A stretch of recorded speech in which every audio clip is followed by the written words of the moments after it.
Hi everyone, we're from Group 9. My name is Asbila Muhammad and my study ID number is 17096240031. And me, my name is Gitale Febrianti and my study ID number 17096240005.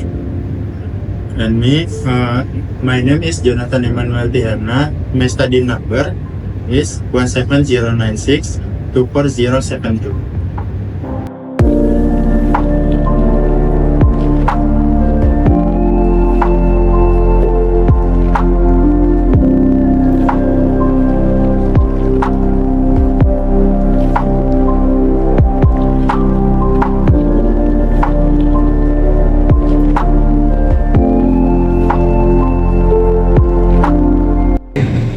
Good morning everyone. Today we will do a meeting about new executive. Alright, thank you all for being punctual. This meeting is confidential and sensitive. We all know the situation we're facing is not a light one. Yes, I think it's time we talk about this honestly. Many are starting to question the direction of leadership in this company. And the most urgent issue is Mr. Herman. There have been many reports in the last 2 months. Not only has his performance declined, but there are also signs of corruption. Correct.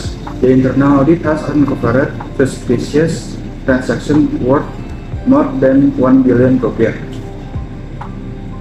We cannot ignore this. On top of that, the annual target failed without reasonable explanation. I also received reports from several teams. Many strategic decisions were made arbitrarily and against the company code of ethics. If we let this continue, not only will company performance suffer, but public trust could collapse. Investors are already getting anxious. Therefore, as directed by the Board of Commissioners, we must proceed with an executive search. If everything goes as scheduled, the official dismissal of Mr. Herman will be announced next week. I've prepared 2 strong candidates as potential replacement. We have a new leader and we're short on time. Alright, who are the candidates?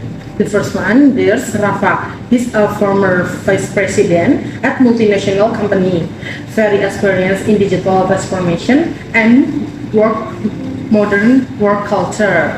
He's energetic and has a big vision. I attended one of his seminars. His thinking is progressive, but he is an outsider. It will take time for him to adapt. That's true, but sometimes an outsider can bring the fresh perspective we need. And the second candidate? The second is Rio. Have been with the company for 10 years. He has led several divisions, is known for his loyalty and has good relationship with almost all teams. Rio will provide stability. He understands our internal dynamics very well, but is he brave enough to make a change? That's the challenge. We are at a point where stability isn't enough. We need real change. I don't deny that, but we also need a smooth transition. We can risk shaking the internal team with a leadership style that's too aggressive. If Rafa comes in, he needs to be supported by someone who can bridge his vision with the company culture. Otherwise, it could lead to conflict.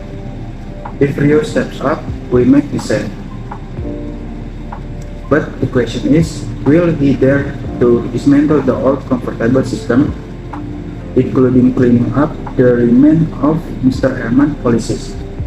I've also assessed their leadership style. Rafa is more visionary and make decisions quickly, but his approach is quite sharp. Rio is more democratic but can be slow in execution. Speaking of risk, Rafa career carries higher social risk, but the strategic impact could also be greater. Alright, we won't make a final decision today, but let's do a preliminary vote to form the basis of our recommendation to the board. I vote for Rafa. We've been too comfortable for too long. It's time for a major change. I fought for you. Stability and loyalty are still important, especially during this transition period. I also vote for Rafa. Talk is tough. We need a leader who can restore trust and reset the company direction. 2 vote for Rafa, 1 for you. I present this as our initial recommendation to the board, but the selection and eligibility assessment process will continue. What matters in that whoever is chosen would be brave and have integrity. We cannot fall into the same trap again. Okay, this isn't just about one individual. It's about the company culture and everyone in it. Okay, thank you for the meeting. It's adjourned. Let's closely monitor this process. We're not just choosing a leader. We're closing the direction of our future.